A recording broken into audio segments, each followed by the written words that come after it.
Hey YouTube, I thought I would check in again since my last video.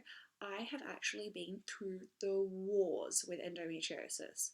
So I noticed myself getting a little bit worse the past 3 months, and that's why I started making these videos, hopefully to raise some awareness, get a discussion going, and maybe even learn from some of you or teach others. And I can't remember what day I did the film last week, but since then I have actually had a hospital episode. So I was at work, which was really bad, and all of a sudden I got these incredible pains, and I felt like I needed to go to the toilet really urgently. And I thought, oh, that's a bit weird. So I ran to the toilet, and nothing happened. And then I started feeling queasy, like I was going to faint. I felt sweaty. I felt really nauseous. I thought I was going to be sick, and I didn't know if I should sit on the toilet or have my head in the toilet. It was just really rotten. Like usually, it's you just go, right. This was not a just go situation, and so I realized that I didn't need to go. It was just pain. So I turned around and I vomited. And then some of the girls from work noticed and brought me some water and took me back into the back room. Then I started getting serious stomach pains. Now, in the past, when I've had a cyst rupture, it's like a sharp stabbing pain on one side. But this was like throughout my entire lower pelvic region, and it felt like somebody was punching and squeezing and pulling my uterus around. Like it wasn't sharp or stabbing. It came in waves, which is similar to when I've had the cyst rupture.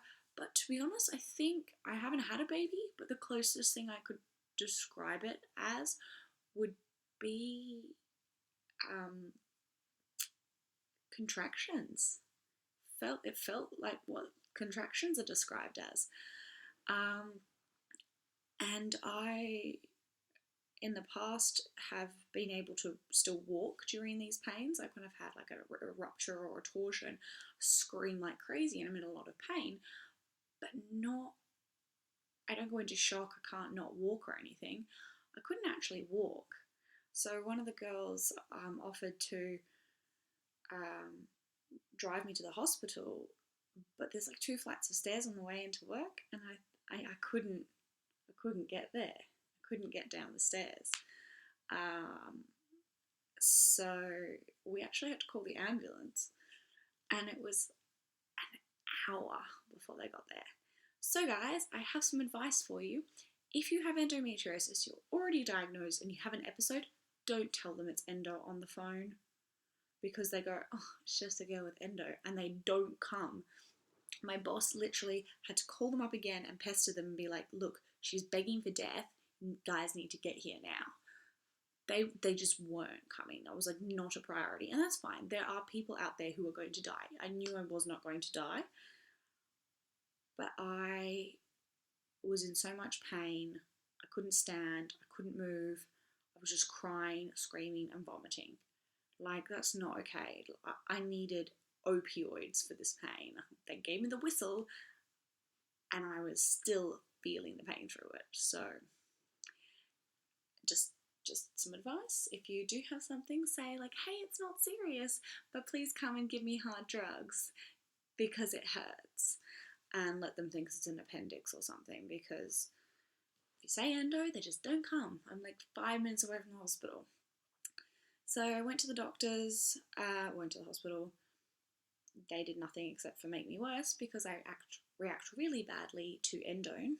They gave me endone. They gave me anti-nausea. It didn't work. Anti-nausea sometimes works. I don't know why it doesn't other times. If I take one endone at home with an ondansetron, I'm fine. but if I take like a couple at the hospital, I'm useless. And my arms, it's been like a week, my arms are still sore from the amount of injections I got. They were so painful. And they did my bloods, which show nothing. They did a urine sample, which of course will show nothing. Like, I told them I had endometriosis. I like need, I don't know, an exam or an ultrasound, or like them to poke me in the belly a bit more, because what they say, oh, your bloods came back fine. Well, of course, my blood's been coming back fine my entire life. Doesn't mean I'm not having something happen right now, like a torsion, rupture, friggin' uterus trying to exit my body. Who knows? Like, I'm giving birth to myself or something. It was extraordinarily painful. And so I just felt like it was probably the worst hospital visit I've ever had, because they didn't communicate to me, they didn't ask anything, they didn't do anything, they just gave me drugs and tried to send me home. Which is fine, because you can't do anything about endo, but I feel like it's probably, you're probably meant to at least try to work out what it is that's causing the pain that I had. I mean, if it's a torsion, you need to do something, right? Like, go in there and twist it back the right way. I don't know. Anyway, they took the catheter out. Catheter, wrong word. Wrong word. I did not have a catheter. Cannula. They took the cannula out and then tried to get me to stand up and go home. And I was so sick from the endone that I couldn't stand without vomiting. And I was just violently ill. So they put it back in again. Then a little while later, they tried to send me home again, and the same thing happened. And then they had to put it back in again. They did this 4 times. Don't you think after the first time they would start trying to make me get out of bed and walk before they took my cannula out? Because the process of even just sitting up made me so sick they needed to give me more anti-nausea through my drip. Like, it doesn't take rocket science. This is why I'm making these videos, because when you're in a state like that, I was so tired I couldn't hold a conversation. I think they actually gave me too much endone, because I was off my tree, but not in like a good, oh, I'm pain-free way, in like a, I couldn't keep my eyes open for a conversation. I was so drugged. And if you've got someone with you and you make them aware of these things, you can save yourselves all the holes in my arms. I look like a meth head. I've got bruises here, 2 in my left side, 1 in my right, 4 times. I mean, it's just ridiculous. And so then I came home, felt pretty crappy for a couple of days. I actually felt really like I hadn't come back into my body, because I know drugs affect different people differently, but this was pretty unusual for me. Like, I've had morphine before, I've had my appendix out, I've been under, all sorts. I've never felt like how I felt. Maybe it was a whistle. I've never had the whistle before. But yeah, it was horrible. Like, on Saturday, I remember feeling like I was possessed. It was gross. And then on Tuesday, I had an internal ultrasound, and I've had these in the past, but this was rather exceptional. This was a special endometriosis ultrasound. Apparently there's a difference, and I actually had to pay like $100 and something for it, but it was so worth it, because the lady who was doing it had endometriosis and was actually good at her job. So I had one done maybe 6 weeks ago. Came back and they were like, nothing's wrong with you, it's all fine. The one I had on Tuesday, she really tried to get everywhere. She gave me feedback throughout the whole thing, telling me what was happening, what she was looking at. Brilliant. However, it caused me so much pain. I was doing that where you're screaming but you're not actually making a noise, and crying and cringing, and even 4 days later, my legs are still sore because I tensed my muscles so much in the pain. I just ripped all my muscles up trying to like get away from her, that my legs are still sore. And the inside of my thighs, I feel like I'm being pulled into the splits all week just because the pain response was to contract all those muscles. And I actually couldn't walk when I left. Well, I could walk, but like a geisha. I don't want to say what I think that the experiences are similar to because it's kind of sensitive, but let's just say if you have bad endo and they do an internal ultrasound, take your mum and somebody to drive you home. It's totally worth it because hopefully they'll get some results. My results were that everything's moving freely, yay! And hopefully I'm going to be fertile because my fallopian tube's good, my ovary's good, nothing's fused together. But they couldn't get into my pouch of Douglas. And the pouch of Douglas is between the uterus and the rectum. And everything else is all up here. And apparently when you have endometrium cells, it kind of goes there. And what I would describe it to is if anybody has ever had a George Foreman, where you put the meat on the grill and the fat runs into the waste thing, your pouch of Douglas is like that in your lower abdo. And mine has filled up with so much fat, endometrium cells, that it's just closed over or inaccessible. So she couldn't actually get there because it caused me too much pain, but also because it's probably either fused or full of endometrium cells. So it looks like I'm probably going to have another surgery. And I'm also going to have to go off the pill. But I'm not doing that until after my birthday because I'm already feeling the effects of my endo coming back. I'm tired, I'm grumpy, I'm angry.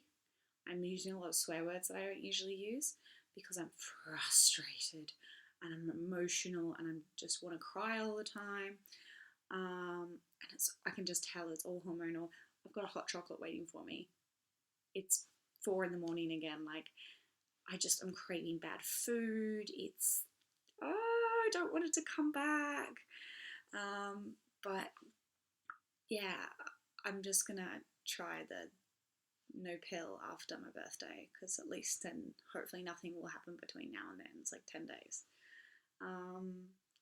And I also went to the naturopath, got tested, and he said I am allergic to all grains except for rice. But I don't know if I believe him. He's very good. He knew a lot about other things. He told me about my back problems, my hips wonky, therefore everything's wonky because one leg's shorter than the other. He told me about causes of endo, which are slightly conspiracy theory, which is that it's the HPV, it's the Gardasil vaccination. And I watched a documentary on it, and one of the Kennedys in America, like John F. Kennedy, one of his great-grandsons or somebody who's related to him, is actually advocating to sue the Gardasil company, and it's been banned in Denmark and Japan because it has killed more people and caused more people serious injury than it has saved, and actually cervical cancer has gone up since the vaccine, and that's something I have had, and it messes with your female bits because that's what it's for. So that makes sense. I think it's likely that an immunization like that would affect people badly. I don't know enough about the subject to really say, but I'm not a fan of immunization and what it stands for because I believe that pharmaceutical companies are running the world and making us all sick so that we buy things to make us better. But I'm a little bit of a conspiracy theorist. However, as to the fact that I am allergic to all grains, which means no more cake, no more pizza, no more bread, no more anything fun ever except rice, and potatoes, which are great. At least I can eat potatoes. I kind of just want a second opinion on that before I go completely like crazy gluten intolerant stuff. Not that I'm just gluten intolerant, because everything you use for gluten intolerance is corn, and I can't have corn either. So I'm going to get that tested. But when I get back, I'm going to the Gold Coast next week. By next week, I mean in 3 days. When I go, I'll have my time there. I'll have my birthday, and then I'm going to go on a 6-week diet. I'm going to cut out all my grains, like he said, and I'm going to cut out all sugars. See how I go. Take myself off the pill. See if my ovulation pains get worse. Apparently, the pill makes your estrogen higher and therefore creates more endometrium cells. I've been taking this for 2 years. Nobody ever told me I was making my endo worse by taking the pill. All I knew was that I had problems with my ovulation and having ovulation pains and ruptured cysts without the pill. I never knew that the pill in turn still makes endo worse, so I don't have ruptured cysts, but I have more endometrium cells. Like, don't you think someone should have like told me that? Whoa. Anyway, I'm gonna go off the pill. Hopefully my ovulation will be okay. So yeah, that's my plan. So I went to the hospital. That sucked. They gave me drugs. Didn't like them. Had an internal ultrasound. Didn't like that either. At least I got some answers. Probably have to go to surgery, but I'm not doing anything till after my birthday because I like birthdays.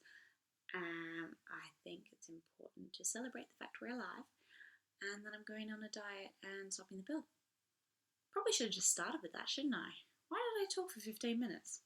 Anyway, hope you enjoyed this last installment and found some value in it. I know that mostly it's just my own personal story, but I do hope that I give some information that might help some people out there. And feel free to ask me any questions, send me a message. I'm as much of an expert as somebody who is sick can be, but I always would love to know more information. And tell me what you think about naturopaths diagnosing you as allergic to things, if I should get a second opinion, and if so, from whom. Alrighty, I hope you're all well and your hormones are happy. See you later. Bye.